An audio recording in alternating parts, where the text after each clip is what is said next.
I've been, for the last couple of years now, doing the right thing in terms of building any weaknesses that I see. I try to strengthen my weaknesses.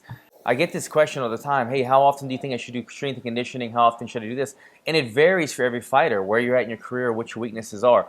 And so that was something that the last couple of years, I did everything evenly. I would train striking twice a week, grappling twice a week, strength and conditioning twice a week, spar twice a week.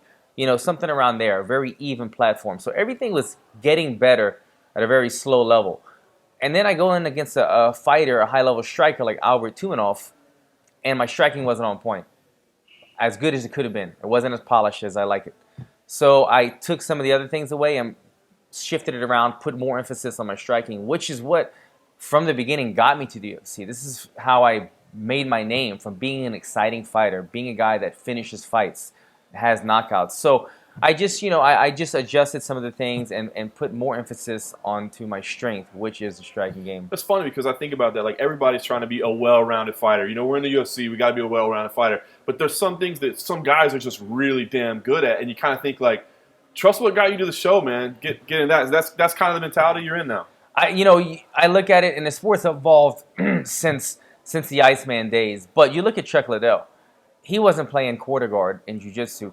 He wasn't shooting takedowns every day. He said, you know what? I'm a badass striker. Let me make sure that my wrestling defense is pretty polished and I know how to get up from the mat. And that was his game. Now, you have to be, like I said, the sport has evolved, so you need to have a well-rounded game. But do you want to spend 25% of your training week doing things that are a low percentage move for you, something that you don't go to that often? If I'm normally in the cage for 15 minutes and for 12 of those minutes I'm striking, then I'm spending more time striking in my fights, so I should spend more time training striking during the week, and that's how I've changed my camp up. All right, so you get the call to come down here facing Australia, and in Australia, you got to be the bad guy. What was your thought when the fight was presented to you? What'd you think? Absolutely, it was no, I've never turned down a fight in my life, but it was no hesitation.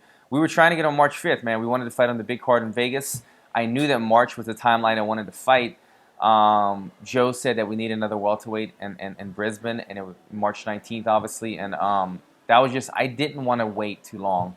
I wanted to fight. That was a good timeline. So when the fight was presented, I said yes right away. I went and looked up Brendan.